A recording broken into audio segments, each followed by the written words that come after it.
le départ en fait de Jésus vers le royaume des cieux. On va expliquer ce domaine-là. Parce que après ça, après avoir causé avec les apôtres, tout ça et tout, donc voilà, il va partir. Donc, il va partir au ciel. Selon dans les Bibles classiques, il va partir au ciel. Bon, Zola lui dit qu'il va aller dans le non visible. Le non visible, il appelle le grand ordre des choses. Parfois, le grand tout ça, il a des noms, grand tout, après grand ordre des choses, après le non visible. Ok.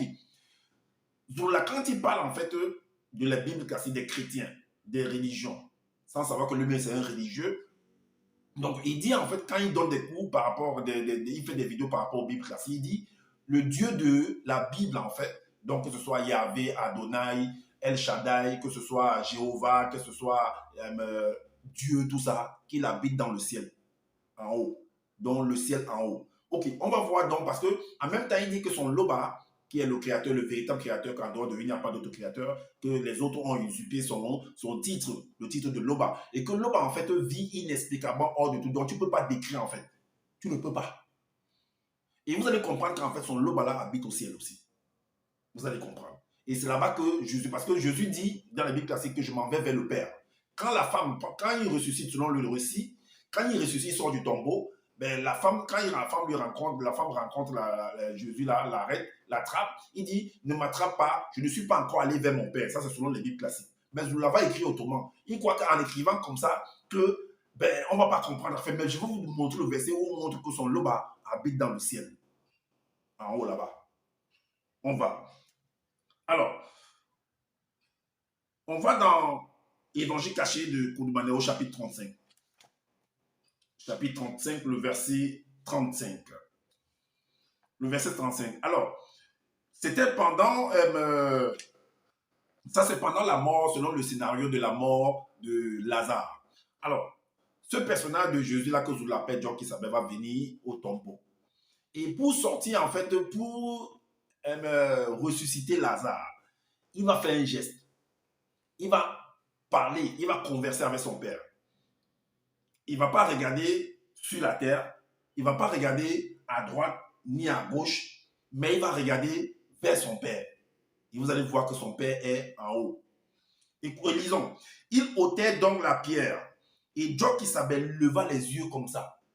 Il n'a pas baissé la tête, il n'a pas regardé à droite, il n'a pas regardé à gauche, il n'a pas regardé en face, ou il n'a pas regardé derrière lui, mais il a levé les yeux vers le ciel, vers le haut, d'où son père habite, d'où Loba habite. Mais il veut montrer que les Jéhovah, l'Éternel, tout ça, qu'ils habitent dans le ciel, que son Loba vit inexplicablement hors de toute réalité. Mais comment ton Jésus veut prier, veut converser avec son père, qui est Loba, et il regarde vers le ciel? Pourquoi? Ah, c'est là-bas que ça se trouve, ça demeure. Lisons néanmoins. Il ôtait dans la pierre, et Job qui s'appelle leva les yeux en haut. En haut. Et dit, 2 points. Ça, c'est la prière. Hein. T'étais Père. Je te rends grâce de ce que tu m'as exaucé. Exaucé. Il converse avec son Père. Et il a regardé en haut.